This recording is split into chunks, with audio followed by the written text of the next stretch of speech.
Hey everyone, welcome back to Corporate Decoder.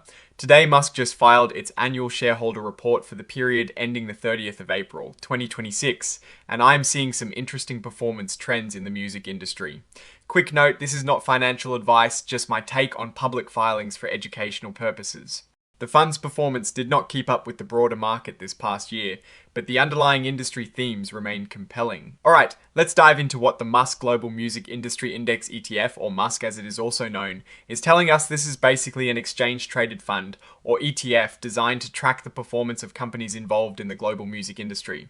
Think streaming services, music tech, live events, and even music publishers. This report covers the year up to the 30th of April, 2026. The fund aims to mirror the total return of the MUSQ Global Music Industry Index. First off, let's talk about costs. If you had invested a hypothetical $10,000 in this fund, your cost for the year would have been about $75. That is 0.75% of your investment.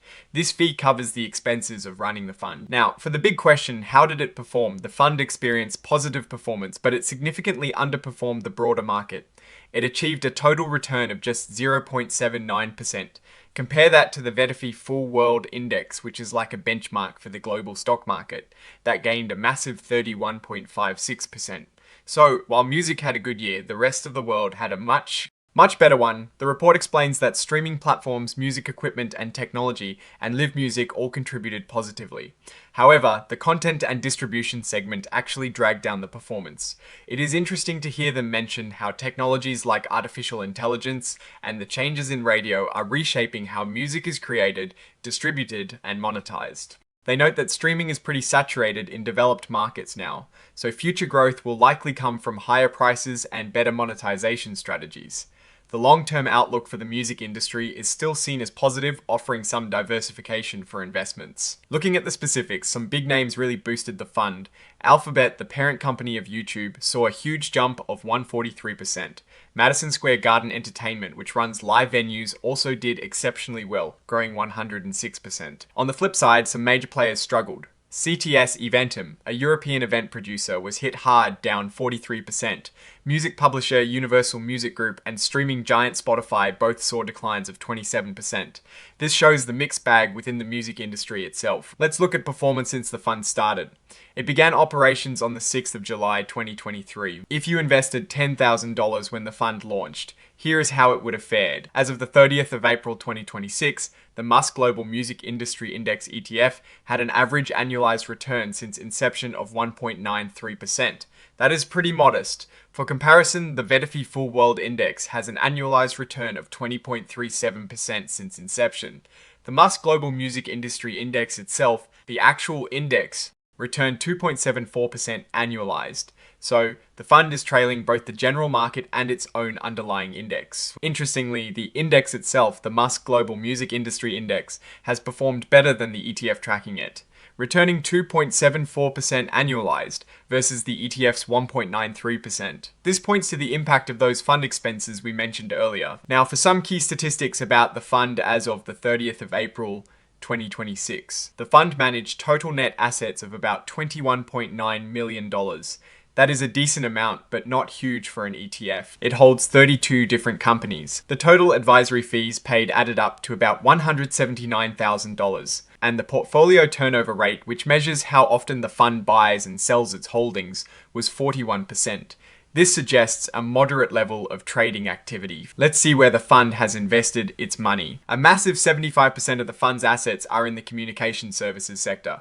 This is where you'll find companies heavily involved in media, entertainment, and telecommunications. Next up is consumer discretionary at 17.7%, which includes things like retail and entertainment companies. Information technology makes up 5.5%, and short-term investment is a tiny 0.8%.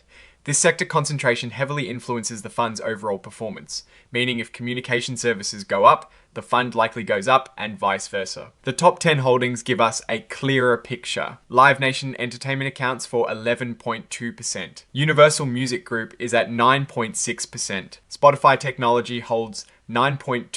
Tencent Music Entertainment Group ADR is at 6.7%. And Alphabet, the parent of Google and YouTube, is 5.9%. These top holdings show a heavy focus on companies that distribute and monetize music, as well as those that provide entertainment platforms. The report states there were no material changes during the reporting period. This means no major strategic shifts or significant portfolio rebalancing occurred, which is fairly standard for an index tracking ETF. No disagreements with accountants either.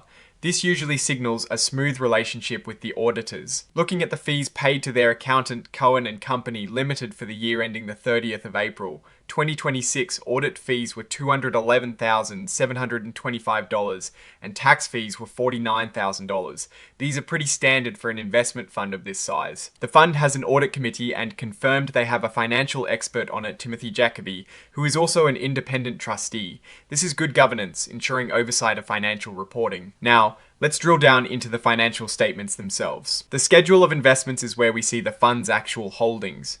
As of the 30th of April 2026, common stocks made up 98.2% of the investments. The United States is the largest geographic concentration at 53.8%. Within the US holdings, communication services is a huge chunk at 38.6%. This statement gives us a snapshot of the fund's financial health on the 30th of April 2026. Total assets were around $21.9 million.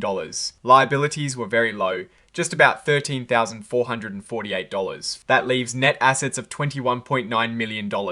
This is the actual value of the fund that belongs to the shareholders. The net asset value, or NAV, per S-share was $25.47. This is the price of one share of the fund. This statement tells us about the fund's income and expenses over the year. Dividend income was $263,077. After foreign taxes, it came out to $236,622. Advisory fees were $212,591. However, there was a waiver of advisory fees of $33,378. The net expenses after this waiver were $179,213. This resulted in a net investment income of $57,409. The fund had a net realized gain on investments of over $1.3 million. But there was a significant unrealized depreciation on investments of over $1.1 million. This means the value of the investments held decreased on paper. Putting it all together, the net increase in net assets from operations for the year was $201,928. These statements show how the net assets changed over time. For the year ending the 30th of April 2026, the net increase in net assets from operations was $201,928. There were capital share transactions where shares were redeemed, leading to a decrease of over $1 million in net assets from these transactions. Overall, the net assets decreased by $985,441 for the year. Let's look at the financial highlights per S-share. For the year ending the 30th of April 2026, the net asset value per S-share at the end of the year was $25.47. The total return for that year was 0.79%. That aligns with the earlier performance figures. The expense ratio was 0.75%, and excluding waivers, it was 0.89%. This is important because the fee waiver is temporary and this higher number could be what shareholders pay in the future. The portfolio turnover rate was 41%, as we saw before. These notes provide a lot more detail. The Exchange Traded Concepts Trust, which this fund belongs to, was formed back in 2009. MUSQ, the Global Music Industry Index ETF, started operations on the 6th of July 2023. It aims to track the MUSQ Global Music Industry Index. They follow US Generally Accepted Accounting Principles, or US GAAP, which is standard for investment companies. Investments are valued at fair value for listed securities. They use the last quoted price. If no price is available, they use bid or ask prices. They also use independent pricing agents. Importantly, as of the 30th of April 2026, all of the fund's investments were classified as level 1 in the fair value hierarchy, meaning they are valued using unadjusted quoted prices in active markets. This is generally the safest and most transparent valuation method. The fund intends to qualify as a regulated investment company for tax purposes, which generally means it avoids paying taxes at the fund level as long as it distributes its income and gains to shareholders. No federal income tax provisions were made in the financial statements. The fund might have to pay taxes in countries where it invests. For the year ended the 30th of April 2026, they paid foreign income taxes totaling $26,455. The largest portion of this was in Japan at $10,181. The investment advisor is Exchange Traded Concepts, LLC, and they charge an annual fee of 0.89% of the fund's average daily net assets. They have contractually agreed to waive a portion of this fee, 0.14%, through the 31st August 2026. This waiver is helping to reduce costs for investors in the short term. The fund has a distribution plan, but no fees were charged under it for the year. This means they are not currently paying for distribution related activities from the fund's assets. For the year ended the 30th of April 2026, purchases of investments excluding in-kind transactions were about $9.5 million and sales were close to $10 million. The fund has capital loss carryforwards totaling over $2.2 million. These can be used to offset future capital gains. Looking at the tax basis, the federal tax cost of investments was over $19.3 million, while the aggregated gross unrealized appreciation was about $3.9 million, and depreciation was over $1.5 million, leading to a net unrealized appreciation of about $2.3 million. Now, let's talk about the risks. Because the fund invests internationally, currency fluctuations can impact its value. If a foreign currency weakens against the US dollar, the fund's holdings in that currency become worth less in dollar terms. Investing in emerging markets carries higher risks like political instability and less developed markets.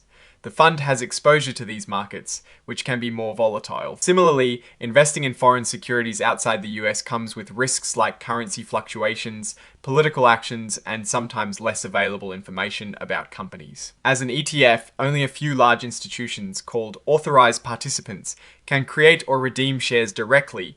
If these participants or other market makers reduce their activities, the fund's shares could trade at a significant discount to their actual value or NAV. This is a general risk that the overall stock market can decline due to economic or political events affecting even healthy companies. This risk specifically relates to investments in music royalties.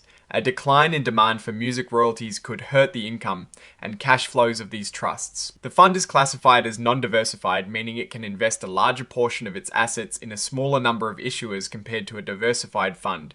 This means the performance of a few companies can have a big impact on the fund's overall results, both good and bad. The fund is heavily concentrated in certain sectors. As we've seen, a big part of this fund is in the communication services sector. This sector is sensitive to technological changes, heavy research and development costs, and government regulations.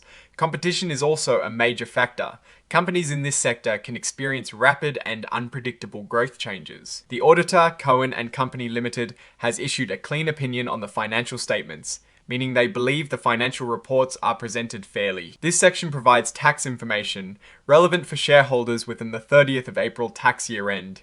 It details how distributions are characterized for tax purposes. Looking at the overall picture, the MUSQ Global Music Industry Index ETF provides exposure to a dynamic and evolving sector. The fund's performance has lagged the broader market, and its heavy concentration in communication services means it is particularly sensitive to trends in that space. The advisory fee waiver is a positive for investors right now, but it is worth noting that could change. The top holdings suggest a focus on companies at the forefront of music distribution and consumption. The risks outlined, especially non-diversification and sector focus, are important considerations for any investor.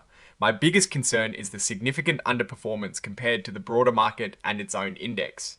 While the music industry has interesting long-term potential, you want your investments to at least keep pace with the overall economy, and this fund has not done that. The reliance on communication services also makes it vulnerable to shifts in that specific sector. As always, the research tools and broker I use day to day are linked below. Grab a free sign up if you want to support the work. That is my take. Stay decoded. If this analysis was valuable, hitting that like button really helps, and subscribe for more deep dives. Don't forget to check out the Discord in the description.